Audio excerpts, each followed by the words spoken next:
So we're going to do the note reading exercise on page 14. And this first time through, we're going to do it using pledge position. So here's what pledge position looks like. It's back on page 5.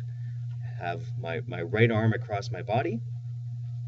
I have my left thumb underneath my wrist.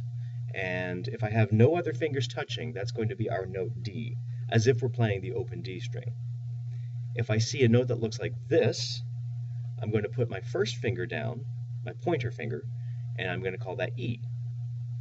If I put 3 fingers down, a total of 3 fingers, everything except my pinky, that's because I'm a violin or viola player, I'm going to call that G. And if I'm a cello player, I'm going to add the pinky. So violin and viola players for G have 3 fingers down, cello has 4 fingers down. So it's a different fingering, but it gets the same note. Okay, so let's go through from beginning to end. We're not going to pause in between.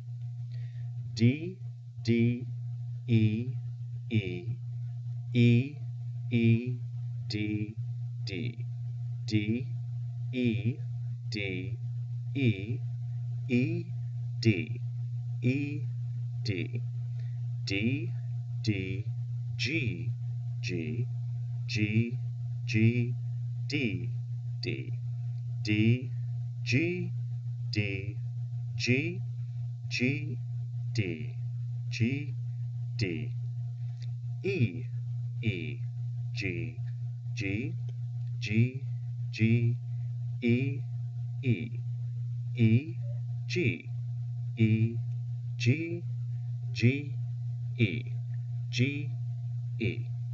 All right, very good. Now, you're going to go through it a second time, and this time you're going to do it on the instrument, but you're still just going to say the notes.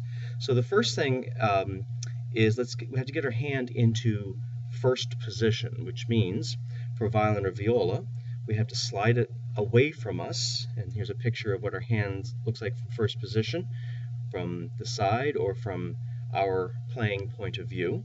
We have the thumb on the left side and the other fingers are on the right side, and a little space underneath the neck of the instrument. We have to keep our wrist down. We don't want it to be poking up. For cello or bass, we have our thumb on the back, and we're going to find that little fuzzy on the back, so we keep that in place. Whenever we say the note E and we're putting our first finger down, it's going to go on the red tape. Okay, we'll all use the red tape for that. When we're putting our fingers down for the note G, 3 fingers for violin or viola, 4 fingers for cello, that last finger, the third finger for violin or viola, is going to land on the blue tape. And for cello, it would be the 4th finger that lands on the blue tape. Right? So that's the one that we have to cover the best. And we have to kind of like lean our fingers up over top of it to really make sure we can push that string down because it's a little bit weaker of a finger than our pointer is. Okay, so we're going to go through the letters again, and this time you're going to be lifting and lowering your fingers. You're going to be placing the fingers on the D string. Remember, they're just going to all line up on the D string in front of you, as we see in those pictures. So here we go.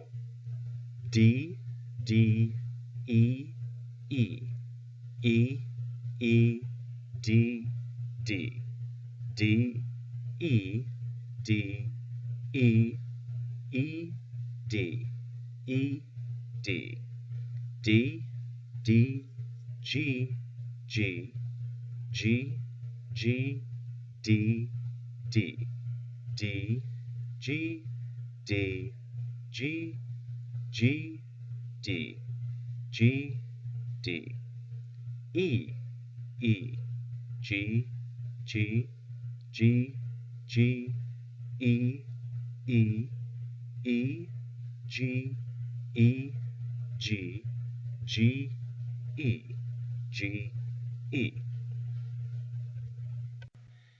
So that previous step was called alpha fingers because we're using our fingers along with the alphabet, the musical alphabet. On this final stage, this final step rather, in the process, we're going to play.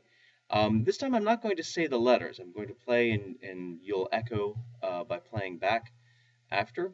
If you have difficulty remembering what letters you have to play as you look at the notes, then just go back to the previous step and repeat that. Okay, so here is the note reading exercise. You echo.